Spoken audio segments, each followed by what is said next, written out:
I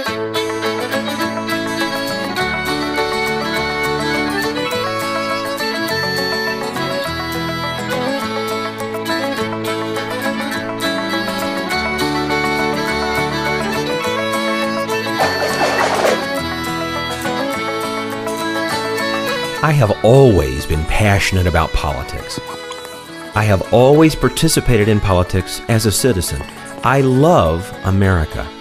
I believe in our founding principles, and I hate watching those principles evaporate in the heat of pagan American culture.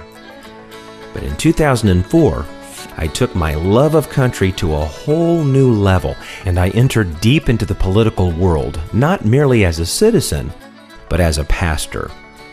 I have learned something during the last 10 years about politics that you need to understand, because it will change the way you view your duty in the voting booth. This November, something is going to happen that has been happening for a very long time. It is wrong. It must change. It can only change if individual Christians understand the problem and decide to stop being a part of that problem. This presentation will help you understand the problem and show you the solution. So, what's the problem? It's called situational ethics. Situational ethics is a pagan way of thinking that is antagonistic to authentic Christianity. It's a method people use when they face an important choice and they need to make a decision. It's a humanist procedure that people go through in order to decide the difference between right and wrong based almost exclusively on the consequences they believe their decision will create. Naturally, this habit that so many Americans have of using the false way of situational ethics is based upon the assumption that truth is relative, which means there are allegedly no absolute truths that anyone could use as a rock-solid anchor when making important moral decisions. To a person who uses situational ethics, things called right and wrong are simple mathematical functions of pleasure and pain. For example, if an action causes more happiness than suffering, it's good. If it doesn't, it's bad. Now, you would think that a system of ethics based on math would get pretty consistent results, but it doesn't, for reasons that should be obvious. I mean, what do you do with a guy who gets exquisite pleasure by causing other people pain? Pardon the pun, but that just doesn't add up. The most popular incarnation of situational ethics in the political world is often described as voting for the lesser of two evils. Now, almost everyone I've ever known, regardless of their political affiliation, has come to believe that voting has always been, remains, and will always be a function of voting for the proverbial lesser of two evils. So basically, if you have to choose between two kinds of evil, how do you make that decision? Enter situational ethics, where right and wrong are determined by estimated consequences. The pagan asks himself, which of the two evils running for office will produce the least amount of pain?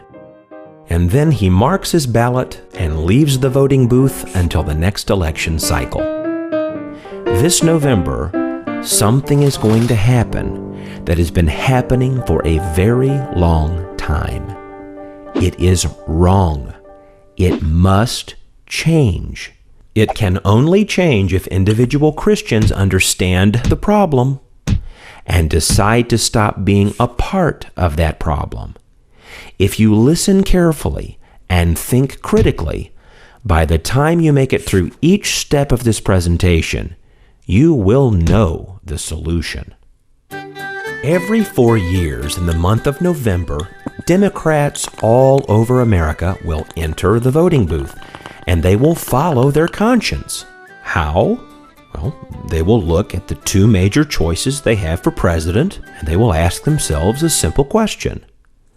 Which of these two candidates are the lesser of two evils? And then they will pick who they believe is the better choice of the two that are highlighted, and they will follow their conscience when making that decision. Meanwhile, Christian evangelical voters that attend church every Sunday will also enter the voting booth as Republicans, typically, and they will follow their conscience. How? Exactly the same way as the Democrats did. They will look at the two major choices they have for president or some other office, and they will ask themselves which of the two choices are the lesser of two evils. After evaluating who they believe will cause the least amount of pain, they will follow their conscience and make the decision to reward one of two kinds of evil. What's sad? Neither one of them built their conscience out of the materials the Bible commands men to use. This November, something will happen that has been happening for a very long time. It is wrong. It must change. It can only change if individual Christians understand the problem and decide to stop being a part of that problem. This November, both Democrats and Republicans, Christians and non-Christians alike, will use the false way of situational ethics as a measuring stick to determine the difference between what they think is right and wrong. And neither will arrive at their very different conclusions in a God-fearing way. Both the churched and the unchurched will enter the voting booth and use the exact same pagan humanist system of moral judgment to reward one of two candidates that they believe will cause the least amount of pain. Both sides of the argument will team up with one evil in the hopes of defeating what they think is a greater evil on the other side. A select few will protest both evils. This is wrong. This must change.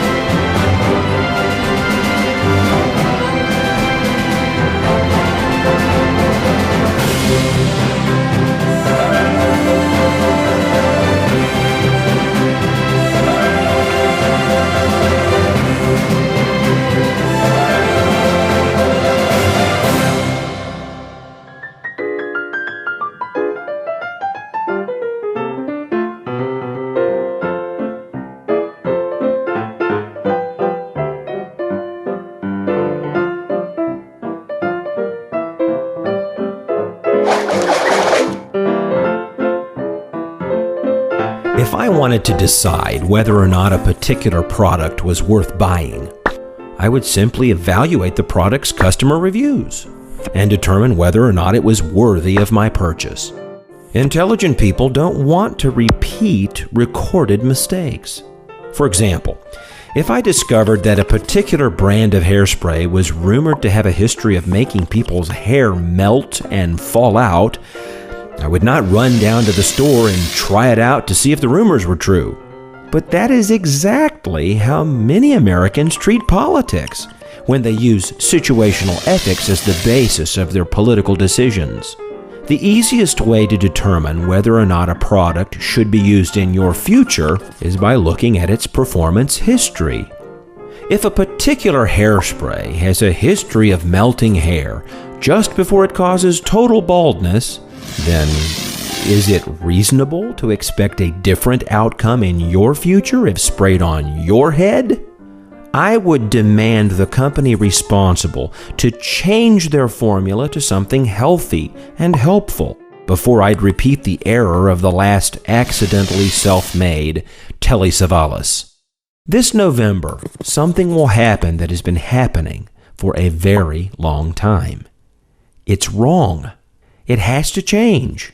It can only change if individual Christians understand the root of the problem and decide to stop being a part of it. If you listen carefully and think critically, by the time you make it through each step of this presentation, you will understand the solution. It isn't difficult to see where the false way of situational ethics has led other nations throughout history. So it shouldn't be very difficult for us to predict where situational ethics is going to lead America in the near future if we don't identify what is wrong with this particular way of thinking and start using a good system of determining the difference between right and wrong in the voting booth. Oh, by the way, there's only one way of doing it correctly if you believe in the Bible. Have you ever heard of the Cambodian killing fields of Pol Pot or the German genocidal ovens of Adolf Hitler's Auschwitz? Both Pol Pot and Adolf Hitler have been called by some two of the 10 most evil men of the 20th century. So, using situational ethics, which one of them would you choose between in an American election? What if they were the two choices the American system vomited up for you through the primary process? How would you determine which one of those two was the lesser of two evils that would cause the least amount of pain and therefore allegedly be the most moral choice? I mean, what would the Christian parachurch political organizations do in such a scenario?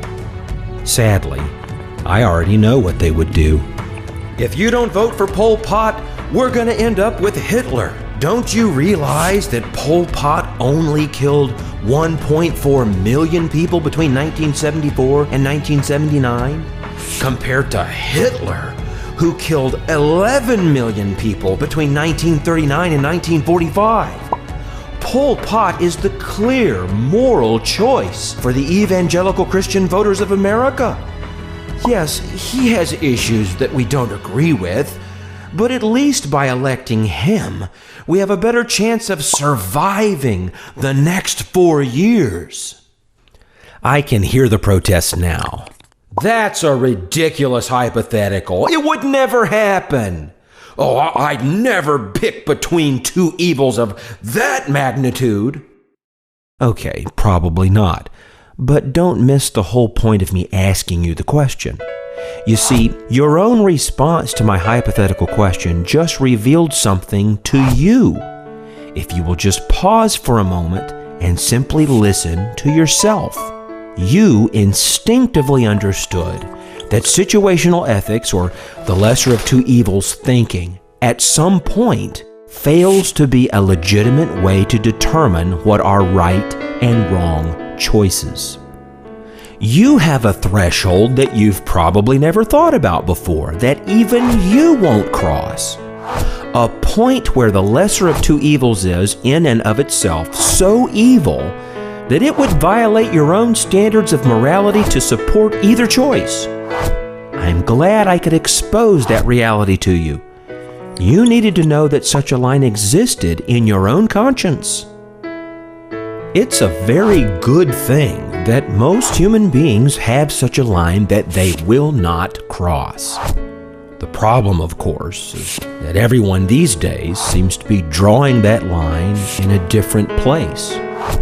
And that's because human beings construct their consciences in very different ways. Everyone has a conscience, but some consciences are totally messed up. Some are partially messed up. Some are built very beautifully and prove to be very reliable guides in life that produce true happiness and success. And this exposes situational ethics as a false way, a sin, a humanist procedure used to determine the difference between right and wrong that is based on the false assumption that truth is relative and that you have any right at all to make up your own rules on right and wrong. My fellow Christians, as you should well know, truth is not, never has been, and never will be relative, and you don't get to make up the rules because God already has. The reality for those who call Jesus Christ Lord is really very simple, and it absolutely must be confronted in Christian voters across America. If Jesus is your Lord and King, you're supposed to allow Him to construct your conscience. And He has already drawn the line between good and bad in His law. Are you a Christian? Well, then you need to understand this. The discipline of Christianity totally rejects the false way of situational ethics, and it has no place in any decision you make on any given Tuesday, much less the American voting booth. Remember, situational ethics is most often described in the political world as choosing between the lesser of two evils, which is to say that you determine what you believe to be the most moral decision by evaluating the consequences of rewarding one of two candidates with your vote. The one who you believe will cause the least amount of public pain is the one you determine to be the quote-unquote most moral choice. He is most moral because he is assumed to be the least evil. This is not a Christian method of decision-making that is in harmony with the Bible. It is a worldly substitute for biblical authority that is in opposition to the teachings of both testaments, Jesus Christ, the law, and the prophets. Christians are not to make moral decisions based solely upon the consequences of the decision. Christians are commanded to make decisions based upon God's law word.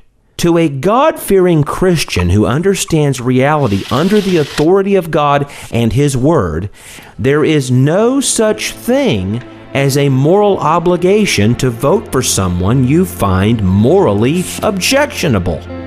How silly!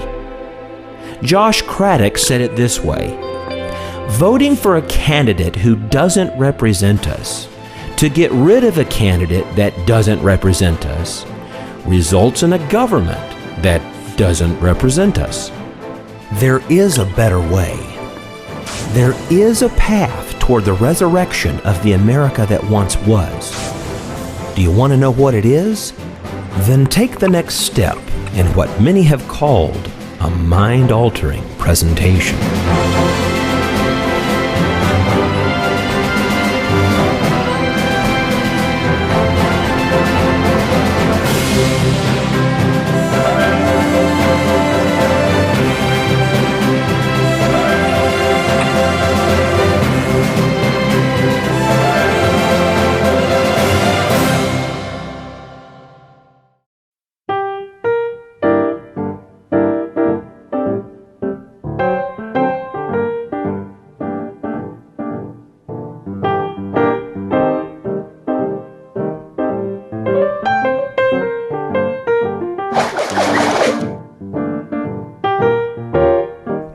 Maurice Duverger was a popular political sociologist, himself a communist, who became rather famous when he published empirical evidence for what became known as Duverger's Law. His law concluded that a two-party system will tend to discourage the success of a third, fourth, or fifth party in the political world for a simple twofold reason. Number one, the tendency for alliances to be made by weaker factions seeking to win. And number two, the tendency for voters themselves to gradually abandon the best political choices in favor of an admittedly worse choice who is presumed to be better suited to actually win the contest. To make that very simple, Maurice Duverger correctly identified how the sin nature of men who ignored God's moral and civic laws would behave on any given day in an environment where winning a contest was more important to them than defending proven truths. Listen to me, church. For a Christian to submit to Duverger's law requires him to disobey God's law. Following the way of Duverger's law is the equivalent of Shadrach, Meshach, and Abednego bowing one knee to Nebuchadnezzar's idol while trying to keep the other leg straight to patronize the God of Abraham. It's the equivalent of Daniel closing his window shutters and curtains and praying in a whisper voice to avoid the lion's den. It's the equivalent of the Pharisees telling Jesus in the 13th chapter of Luke, "We command you in the name of Herod to shut up and get out of our town," and Jesus replying, "Oh, okay, I'm so sorry. I'll be gone within the hour. I apologize for the misunderstanding." During elections, when it has been determined by God that something is right, we must do what is right, even when the consequences for doing right cause us immediate pain. When something is wrong, we do what is right, even when the consequences of doing wrong brings immediate pleasure. This is the truth, and it is absolute. It is the discipline of Christianity, even on election day. Here's the ultimate question for every Christian in America who keeps rewarding Republicans because they are alleged to be the lesser of two evils and will supposedly cause less pain than the Democratic alternative, who is supposed to be more evil. What unrepentant sin against Jesus Christ does a Republican have to commit before you will stop rewarding them with your vote? The most common response to this very legitimate question is, "But hey, there are only two choices for president, and we have to pick one, and if you don't pick the Republican, you may as well have cast your vote for the Democrat." Yeah, on that, three things. Number one, Maurice Duverger is Lord? Or was it Jesus Christ?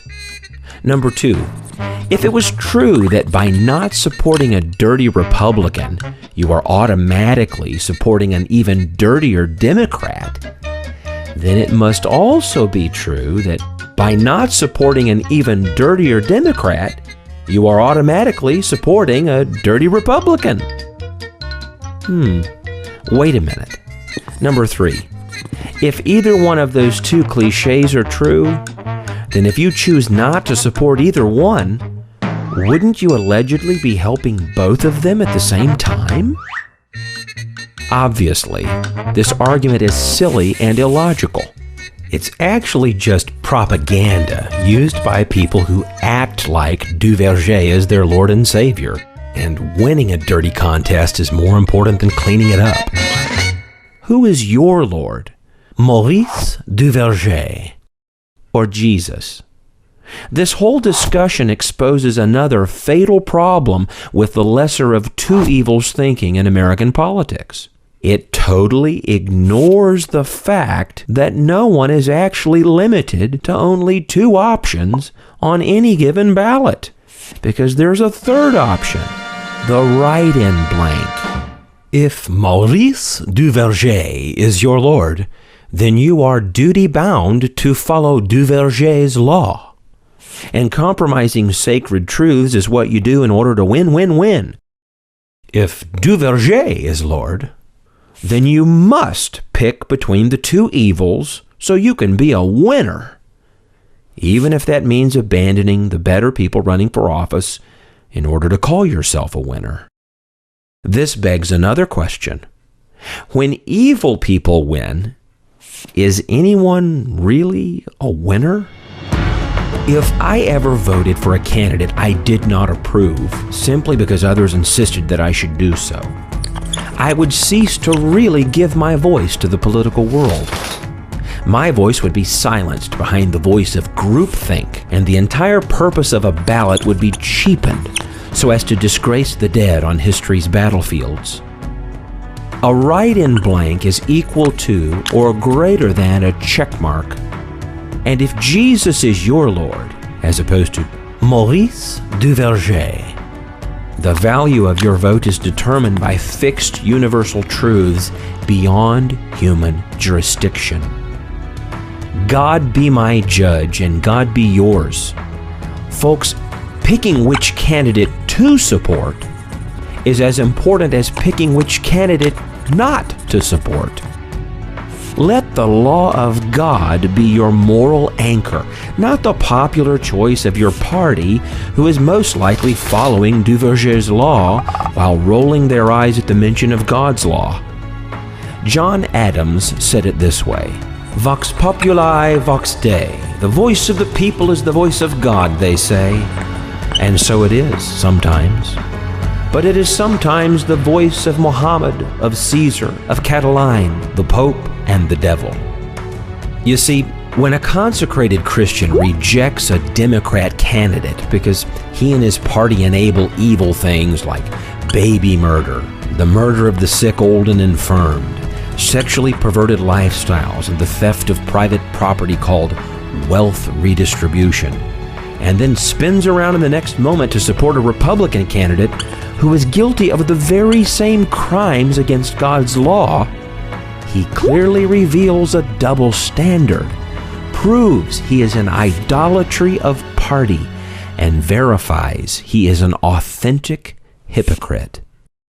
In the 2012 election cycle, you could hear Barack say things like, "I am committed to reducing abortions in America, and that's why I'm pro-choice."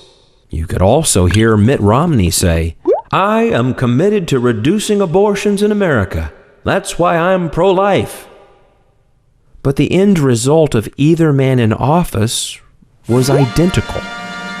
The truth is, both candidates were simply wordsmithing the exact same belief in order to garner votes from a targeted audience. Both of them said they were committed to reducing abortions. According to the Securities and Exchange Commission, Mitt Romney made around $50 million in profits generated by dead baby body disposals through the Stericycle Corporation. Ultimately, as an aspirational goal, I would love it if America came to a point where we are not today, where the people of America would welcome a society that did not have abortion. But that's not where we are. And so I'm not promoting or fighting for a constitutional amendment to ban abortion in all 50 states. So let us work together to reduce the number of women seeking abortions. Let's reduce unintended pregnancies.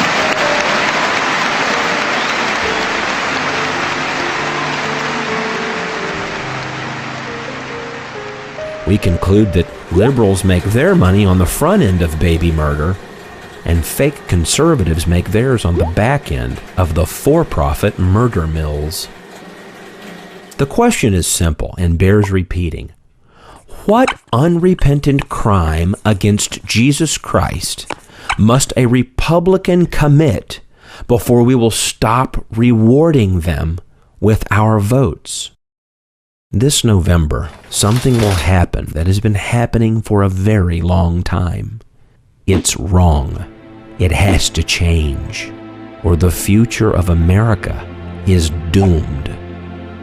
Christians must obey this command. Romans chapter 12, verse 2. Don't copy the behavior and customs of this world, but let God transform you into a new person by changing the way you think. Then you will learn to know God's will for you, which is good and pleasing and perfect. And with that said, you have 2 steps left toward your own personal great political epiphany.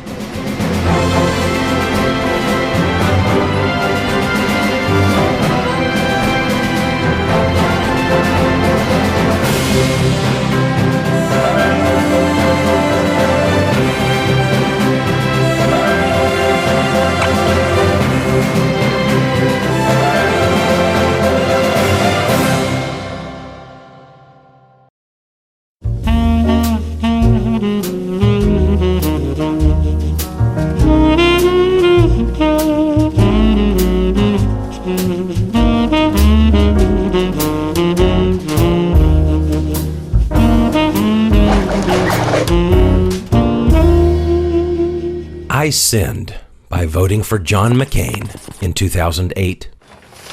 I caved into the pressure of Republican Party propaganda, and I violated the law of God. My ignorance of how Christian people were being disingenuously exploited by the Republican Party allowed Duverger to once again masquerade as Lord. I knew that McCain would be the supposed lesser of two evils, and I didn't want Barack Obama to destroy what was left of Americanism. So I convinced myself that I was voting for Sarah Palin, and I voted for John McCain. I won't ever do it again, because I've learned from my own sins of ignorance. The end of my innocence began on the first day I was mugged by reality. With George Bush out of the White House, Laura Bush launched a nationwide speaking circuit with her daughter in tow to promote gay marriage and abortion on demand. I was horrified and angered by such a great betrayal of America's Christian people, even more by the Bush family's unrepentant crimes against the law of God. Later, after John McCain lost to Barack Obama, I found a video clip of a presidential debate I had missed before the elections had taken place. My revulsion intensified. It seemed a beautiful Florida girl named Cary had gone on a diet to drop a few pounds, and sadly, when she didn't get enough potassium, passed out on the floor and slipped into a coma. Even though she was eventually back in stable condition and could smile at her parents, she was starved to death and denied water in a Florida nursing home. The authorities said it was the compassionate thing to do. During a Republican primary debate, Romney and McCain agreed. Republicans, Mitt Romney and John McCain, chose to be enablers of Terry Schiavo's wicked euthanasia. Listen carefully and let this soak in. This happened in America. Florida authorities posted armed guards at the nursing home door to keep anyone from sneaking in and trying to put ice chips in Terry Schiavo's mouth. They wanted her to die from dehydration because she would likely never completely recover from her dieting accident. When I look back on that horrid day in America, I see nothing but the people of Germany in the 1930s, and I hear the argument of compassion coming up from the pages of a book called Mein Kampf, written by a man named Adolf Hitler.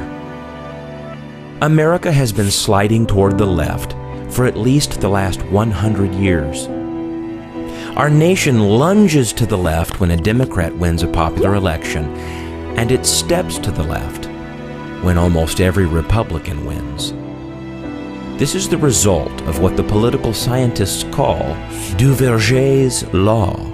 This is what happens when Christians reject God's law as the final arbiter of their voting booth decisions and replace His law with Duverger's.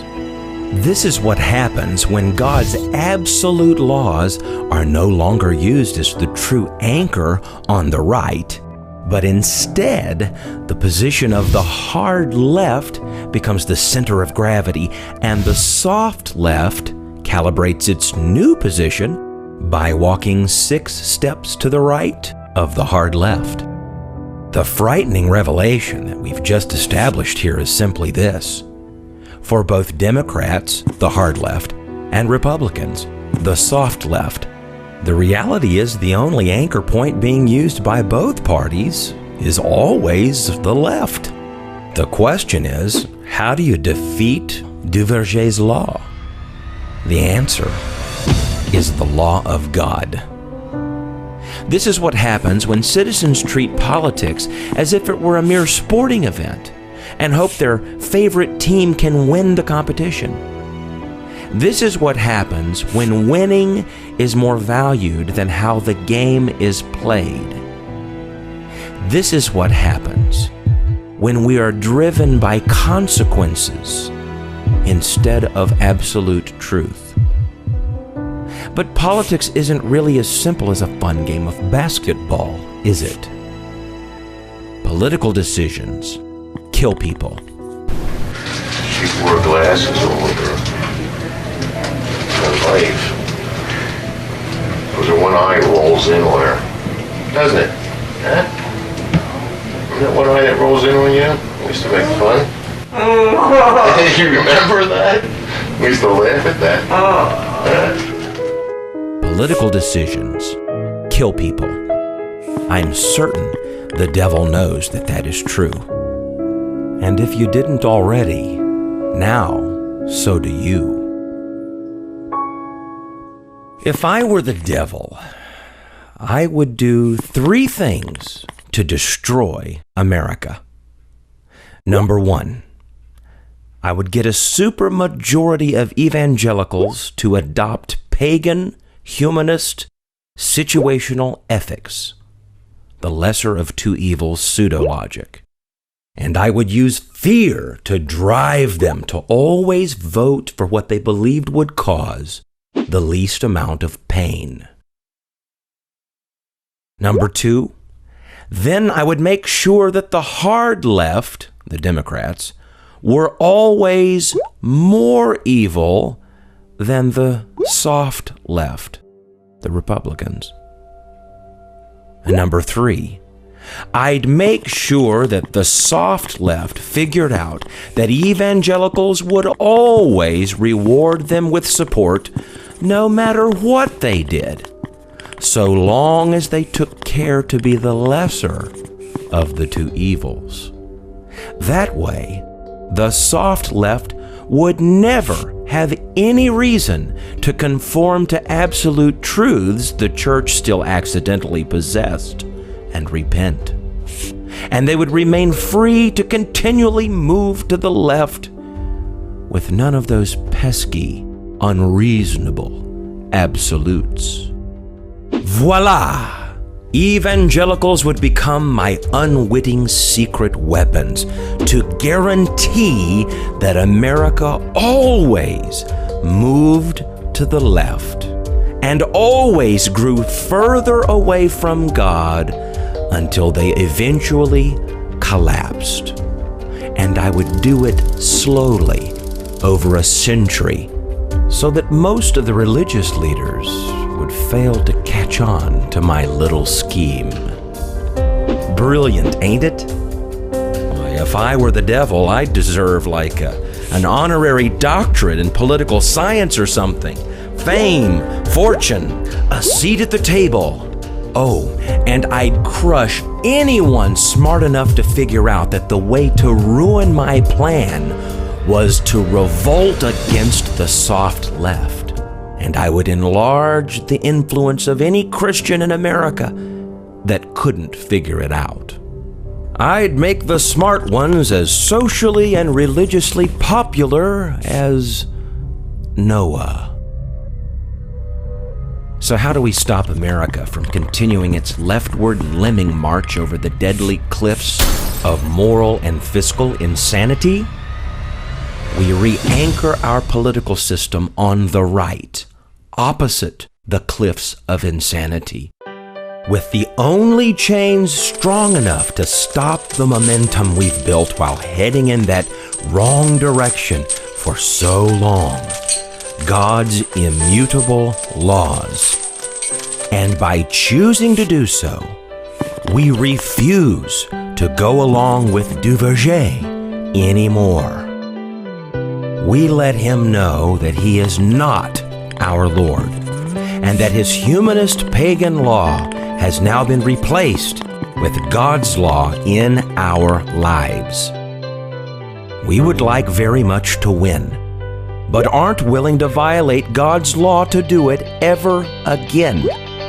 Because now we understand that every time an individual candidate or a whole political party wins a contest by trampling against the law of God, America loses. Now this is where things get interesting. Are you worried that obeying God's law without compromise won't work in the real world of politics? That's what they all say. But boy, are you in for a surprise. You want to know why it will work? Then you'll have to take the last and most important step on your personal journey toward this great political epiphany.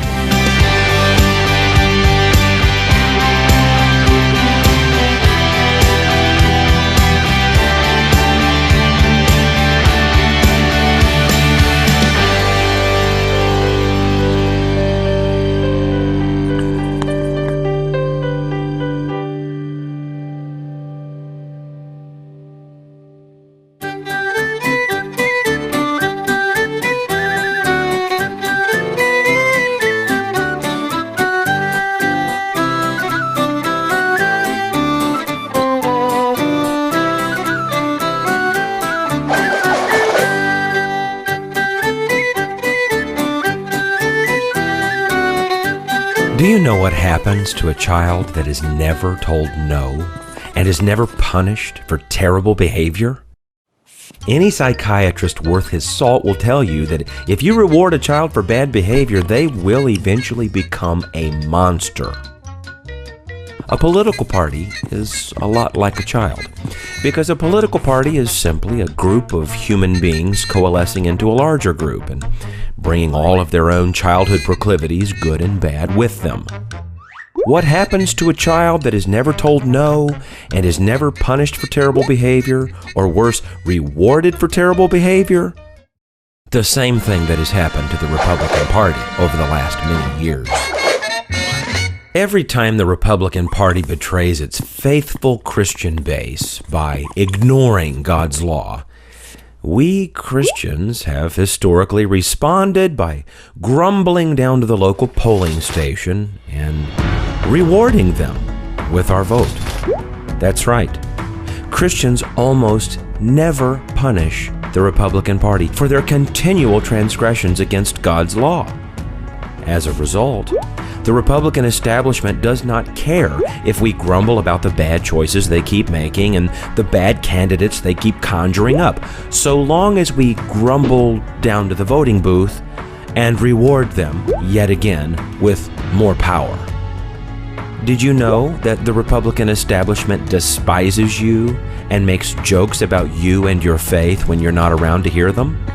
It's true. Strategist Karl Rove has apologized to Missouri Congressmember and Senate candidate Todd Akin after joking Akin might be, quote, found mysteriously murdered. Last week, a reporter from Bloomberg Businessweek, who attended an exclusive briefing with Karl Rove on the final day of the Republican National Convention, quoted the influential strategist saying, "We should sink Todd Akin. If he's found mysteriously murdered, don't look for my whereabouts." And yet, they can always depend on you to march down to the polls like a good boy and a good girl and vote for their filthy, hollow souls. The reason they continue to act this way is entirely your fault. That's right. Just like a parent with a spoiled brat for a child, it's time that Christians take responsibility for the monsters they made. Here's a hard, cold fact of political science that few will dare dispute. So long as a politician, or a political party for that matter, knows that at the end of the day you are going to vote for them, no matter what they do, as long as the alternative is worse than them, they will never have any reason to care what you believe, how you think, or why you believe it. So long as you allow them to assume they will win with your vote, whether or not you even like them, they won't care.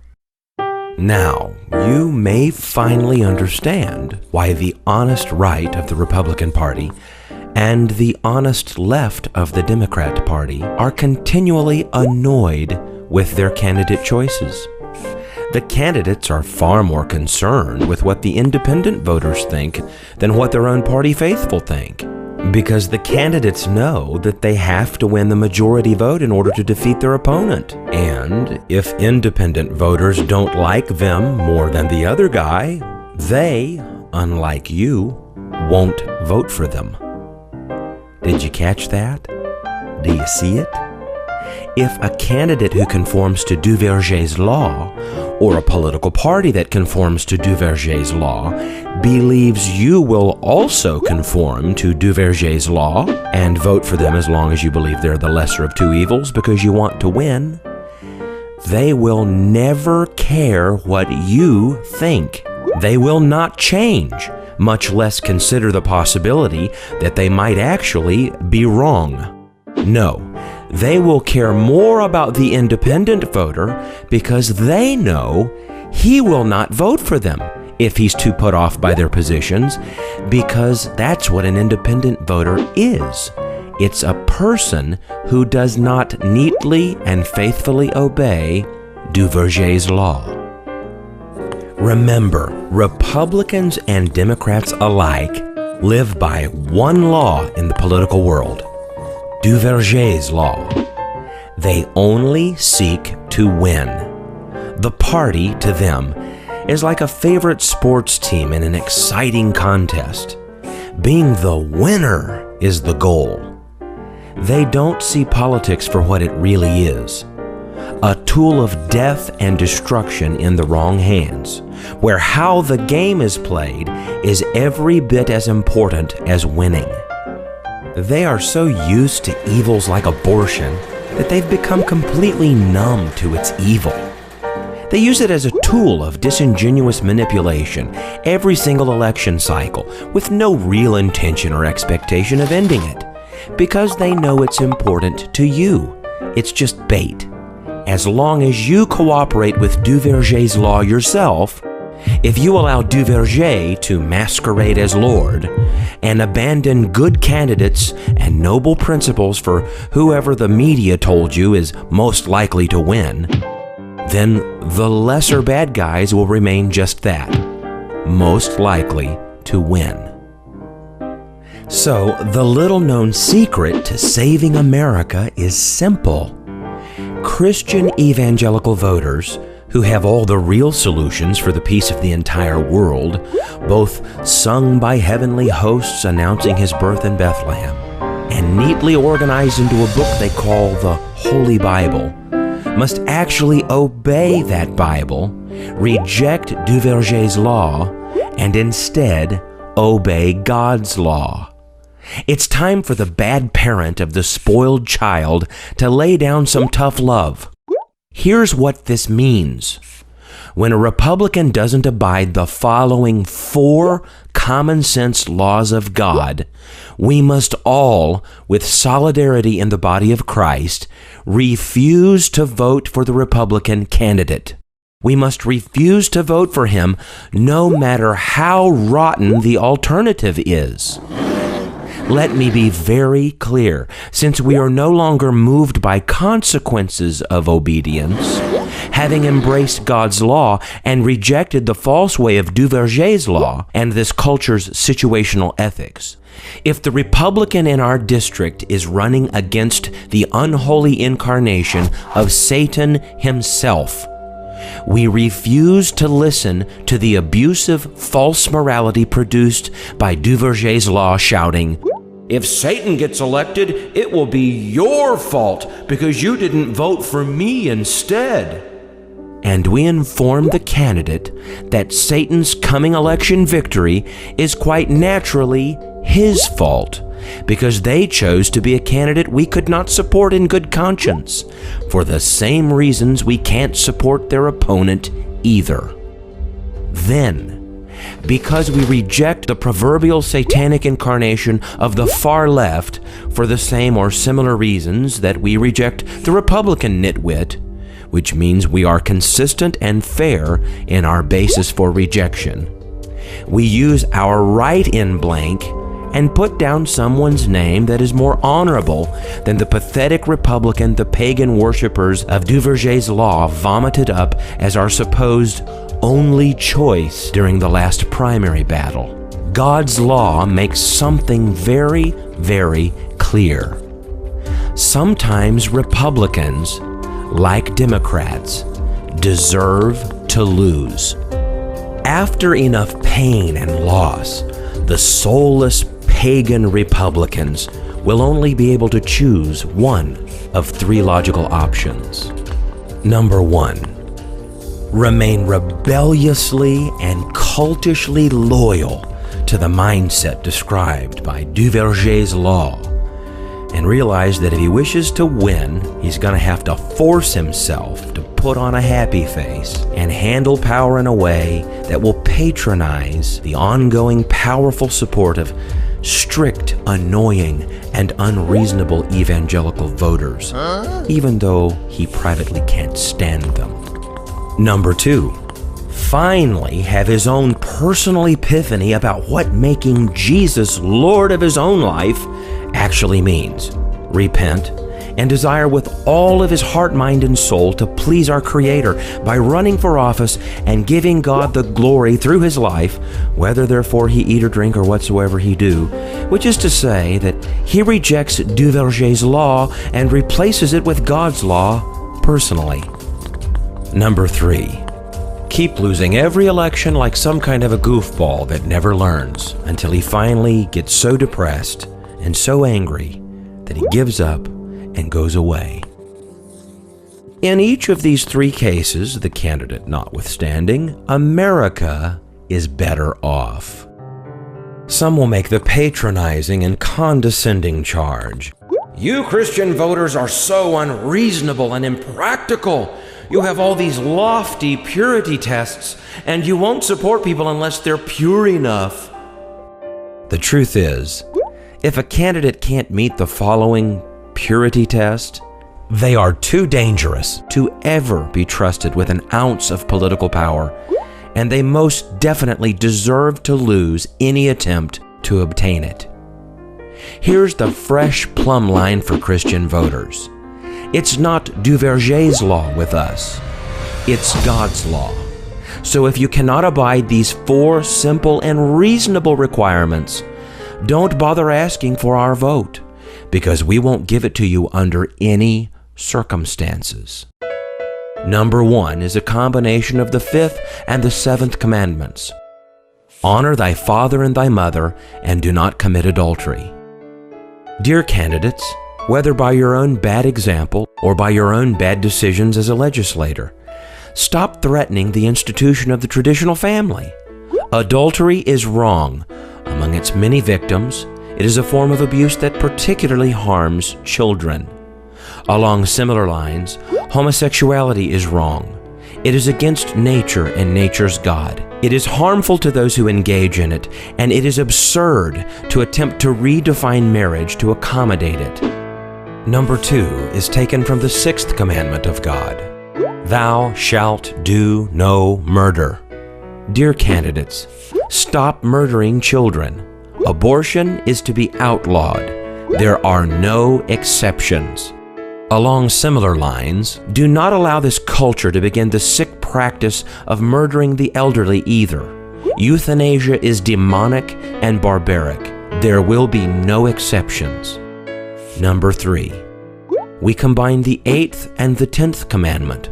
Thou shalt not steal, and thou shalt not covet. Dear candidates, wealth redistribution is theft of personal property. It is motivated by covetousness. Stop converting the instrument designed to punish theft, which is government, into an instrument that performs the theft. If an individual coveted his neighbor's property and tried to steal it by prying open a locked door with a crowbar, the government would put him in jail. If an individual covets his neighbor's property and sets out to steal it by prying open his neighbor's wallet with a ballot on election day, it is still stealing in the eyes of God. Stop raising taxes and allowing yourself to be a part of this criminal scam. God required no more of his own people than 10%. So any tax rate above that suggests you believe you are equal to or greater than God himself. Number 4 is taken from the 9th commandment of God. Thou shalt not lie. And there you have it. In summary, A fresh plumb line for Christian voters in the future of America. The only way to save America. Getting back to the law of God and 4 simple principles taken from the 10 Commandments. 4 simple principles that aren't too pure or too unreasonable or too strict, like so many are in the habit of insisting. Seems pretty reasonable to me. Honor the marriage institution, don't murder, don't steal, and don't lie. I think we can do that. And as it so happens, not that many years ago, there was a president of the United States who thought that this was precisely the plumb line we needed moving forward.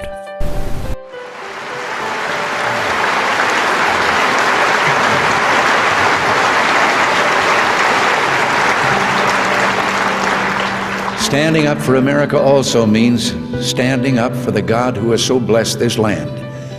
If we could just keep remembering that Moses brought down from the mountain 10 commandments, not 10 suggestions.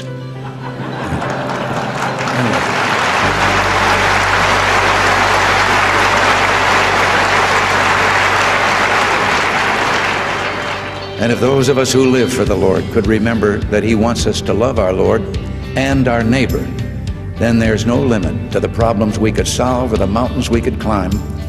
Together as a mighty force for good. The United States remains the last best hope for a mankind plagued by tyranny and deprivation. America is no stronger than its people. And that means you and me. Well, I believe in you, and I believe that if we work together, that one day we will say, we have fought the good fight, we finished the race, we kept the faith, and to our children and our children's children, we can say, we did all that could be done in the brief time that was given us here on earth. Thank you all, and God bless you.